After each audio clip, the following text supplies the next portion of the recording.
बोल लक्ष्मी नारायण भगवान की जय। एकादशी महात्म की जय। आज हम बात करते हैं कार्तिक महीने के शुक्ल पक्ष की देवोत्थनी एकादशी के बारे में। बोलो गुरु महाराज की जय। जगत पिता ब्रह्मा जी ने कहा, हे नारद, अब मैं पापों को नष्ट करने वाली तथा पुण्य और भक्ति प्रदान करने वाली प्रबोधनी यानी देवोत्थनी एकादशी की कथा वर्णन करता हूँ। भागीरथी गंगा मनुष्य को तभी तक फल देने वाली है जब तक कार्तिक महीने का शुक्ल पक्ष की देवोत्थनी एकादशी नहीं होती। नारद जी ने पूछा, हे जगत पिता, एक बार भोजन करने वाले तथा रात्रि में भोजन करने वाले और पूरे दिन व्रत करने से क्या क्या फल प्राप्त होता है, उसे आप विधिवत बतलाइए। ब्रह्मा जी ने कहा, हे नारद, एक समय को भोजन करने से 1 जन्म के तथा रात्रि में भोजन करने से 2 जन्म के और पूरे दिन व्रत करने से 7 जन्म के समस्त पापों का नाश हो जाता है। जिस वस्तु का त्रिलोक में मिलना दुर्लभ होता है, वह वस्तु देवोत्थनी एकादशी के व्रत से प्राप्त हो जाती है। देवोत्थनी एकादशी के प्रभाव से सुमेरु पर्वत के समान पाप भी तुरंत ही अक्षीण हो जाते हैं। हे नारद जी, और जो विधि रहित सुक्रम करता है, उसे कुछ भी सुक्रम का फल नहीं मिलता। जो ब्राह्मण प्राय स्त्री सुहागिन अथवा ब्रह्माणी से भोग करता है, वह वंश सहित नष्ट हो जाता है और उसके संतान नहीं होती। जन्म से सब पुण्य उसके नष्ट हो जाते हैं। पर निंदक, प्राय निंदा करने वाला, अहंकार करने वाला, बुरे आचरण वाला, शूद्रों से विचार करने वाला, अति नीच कर्मी घोर नरक में जाता है। जो कोई विधि सहित श्रद्धापूर्वक थोड़ा भी पुण्य करते हैं, वह पुण्य उसका वर्णत के समान अटल हो जाता है, यानी कि बड़े पर्वत के समान अटल हो जाता है। जो मनुष्य देवोत्थनी एकादशी के व्रत में रात को जागरण करते हैं, उसकी बीती हुई तथा आगे आने वाली 10,000 पीढ़ियाँ विष्णु लोक में निवास करती हैं और नरक लोक में कष्ट भोगते हुए पितृगण भी स्वर्गलोक में जाकर सुख को भोगते हैं। धर्म इत्यादि महान बड़े बड़े पाप भी इस प्रबोधनी एकादशी के प्रभाव से नष्ट हो जाते हैं। रात्रि में जागरण का फल अश्वमेध यज्ञवादी के फलों से भी अधिक होता है।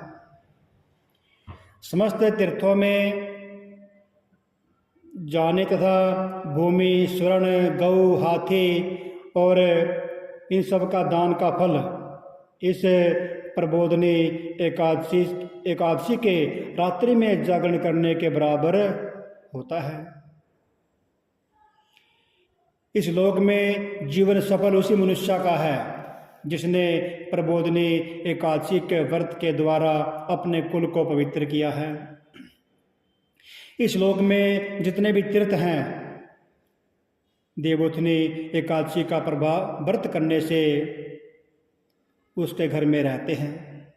मनुष्य को समस्त कर्मों का त्याग करके ईश्वर की प्रसन्नता के लिए इस कार्तिक महीने की एकादशी का व्रत अवश्य करना चाहिए। इस व्रत के प्रभाव से मनुष्य पुनः दोबारा जन्म नहीं लेता तथा कायिक, वाचिक और मानसिक सभी पापों से मुक्त हो जाता है। इस दिन जो दान, तप, होम आदि यज्ञ भगवान की प्राप्ति के लिए किया जाता है उसका अक्षय पुण्य प्राप्त होता है। इस प्रबोधनी एकादशी के दिन जागरण करने का फल सूर्य चंद्र के ग्रहण काल में स्नान करने के फल से सहस्त्र गुना यानी 100 गुना होता है। जो पुण्य मनुष्य जन्म से लेकर करता है वह समस्त पुण्य इस प्रबोधनी एकादशी के व्रत के आगे व्यर्थ है। जो मनुष्य एकादशी का व्रत नहीं धारण करते हैं उनके भी समस्त पुण्य व्यर्थ हैं। हे नारद जी, तुम्हें भी विधि अनुसार विष्णु जी की पूजा करनी चाहिए। जो को मनुष्य कार्तिक महीने में धर्मपरायण होकर अन्य व्यक्तियों का अन्न नहीं खाते उनको चंद्रायण व्रत का फल प्राप्त हो जाता है। कार्तिक महीने में जो मनुष्य भगवान की कथा को थोड़ा या अधिक सुनते हैं या पढ़ते हैं या किसी को सुनाते हैं उनको 100 गौ के दान का फल प्राप्त हो जाता है। जो लोग प्रबोधनी एकादशी के दिन विष्णु भगवान की कथा को सुनते हैं उन्हें 7 दीप के दान का फल प्राप्त होता है तथा वे उत्तम लोक को प्राप्त होते हैं। इतनी कथा सुनकर नारद जी ने कहा, हे जगत पिता, अब आप एकादशी का व्रत का विधान कहिए। ब्रह्मा जी ने कहा, हे नारद जी, इस एकादशी के दिन मनुष्य को ब्रह्म मुहूर्त में उठना चाहिए और नदी तालाब कुआं आदि पर स्नान करके व्रत का नियम धारण करना चाहिए। व्रत नियम धारण करते समय कहना चाहिए कि हे भगवान, आज मैं निराहार रहकर दूसरे दिन अन्न का भोजन करूँगा। हे जगदीश्वर, आप मेरी रक्षा कीजिए। इस प्रकार भगवान की विनय करने के पश्चात पूजा करके व्रत का आरंभ करना चाहिए और रात्रि को भजन कीर्तन जागरण करना चाहिए और भजन कीर्तन गीत गाकर कथा वाद्य नृत्य आदि से संपूर्ण रात्रि व्यतीत करनी चाहिए। इस एकादशी में कंजूसी को त्याग कर पुष्प फल धूप अगर इत्यादि से भगवान विष्णु की पूजा करनी चाहिए और शंख में जल से भगवान को अर्घ देना चाहिए। जो कोई मनुष्य भगवान की पूजा अगस्त्य के फूलों से करते हैं उनके सम्मुख इंद्रदेव भी हाथ जोड़कर उपस्थित होकर खड़े हो जाते हैं। अगस्त के फूलों के श्रृंगार से भगवान बहुत प्रसन्न होते हैं। जो मनुष्य कार्तिक महीने में बेलपत्र से भगवान की पूजा करते हैं उन्हें अंत समय पर मुक्ति प्राप्त होती है। जो मनुष्य तुलसी दल द्वारा कार्तिक महीने में भगवान की पूजा करते हैं उनके 10,000 जन्म के समस्त पापों का नाश हो जाता है। जो मनुष्य इस महीने में नित्य प्रतिश्री तुलसी जी के दर्शन करते हैं या स्मरण करते हैं, ध्यान करते हैं, उसे छूते हैं, उनकी सेवा करते हैं, पौधे को जल चढ़ाते हैं और तथा कीर्तन करते हैं अथवा संत सेवा करते हैं, वे मनुष्य 1000 कोटि युग तक श्री भगवान के लोक में निवास करते हैं।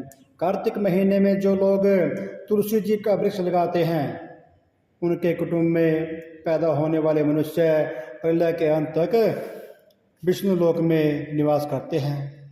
जो मनुष्य कदम्ब पुष्प से भगवान विष्णु की पूजा करते हैं वे लोग यमराज की यातना को नहीं भोगते हैं। जो मनुष्य गुलाब के फूल से भगवान की पूजा करते हैं उनको मुक्ति लाभ होता है। अशोक तथा बकुल के पुष्पों से भगवान की पूजा करने पर अंतकाल तक वह पूजा करने वाला अशोक रहता है। सफ़ेद अथवा लाल कनेर से विष्णु भगवान की पूजा करने पर विष्णु भगवान सदा प्रसन्न रहते हैं। जो मनुष्य कार्तिक महीने में भगवान विष्णु की पूजा दुर्बदल से करते हैं वे पुरुष पूजा के फल से भी 100 गुना फल अधिक प्राप्त करते हैं। समीपत्र से भगवान की पूजा करने वाले मनुष्य सरलता से यमराज के भयानक मार्ग को पार कर जाते हैं और अवागमन से छूट जाते हैं। जो भगवान की पूजा चंपक के फूलों से करते हैं या स्वर्ण केतु के फूलों से करते हैं उसे भगवान वह मनुष्य करोड़ों जन्मों के पापों से मुक्त हो जाता है। सफेद दीप में स्थान पर प्राप्त करने वाले मनुष्य को पीले या रक्त वर्ण के कमल पुष्पों से भगवान विष्णु की पूजा करनी चाहिए। इस प्रकार पुष्पों से रात्रि में भगवान की पूजा करके प्रातःकाल नदी में स्नान करना चाहिए। तब स्नान करने के पश्चात भगवान की प्रार्थना करते हुए अपने घर को जाना चाहिए और भगवान विष्णु की पूजा करनी चाहिए। तत्पश्चात ब्राह्मणों को भोजन कराकर दक्षिणा देकर अक्षमा प्रार्थना करें। फिर भोजन वस्त्र गौ तथा दक्षिणा देकर गुरु की पूजा करनी चाहिए। रात्रि के समय जिस ब्राह्मण को भोजन करावें उसी ब्राह्मण को स्वर्ण सहित बैल दान करना चाहिए। आंवले से स्नान करने के नियम में दही तथा शहद का दान करना चाहिए। जिस मनुष्य ने फल छोड़े हो तो उन्हें फल का दान करना चाहिए। तेल छोड़ा हो तो घी का दान करना चाहिए और घी के स्थान पर दूध तथा अन्न के स्थान पर चावल का दान करना चाहिए। जो मनुष्य इस व्रत में भूमि पर शयन करते हैं उनको व्रत की समाप्ति पर शया सहित सब वस्तुएं दान करनी चाहिए और इस व्रत में मौन धारण करने वाले को स्वर्ण सहित तिलों का दान करना चाहिए। जो बालों को दान करने वाले हो उन्हें दर्पण का दान करना चाहिए तथा जो लोग इस व्रत में कार्तिक महीने में उपहान दान नहीं करते उन्हें उपहान का दान करना चाहिए तथा इस व्रत में नमक त्यागने वाले को शक्कर का दान करना चाहिए।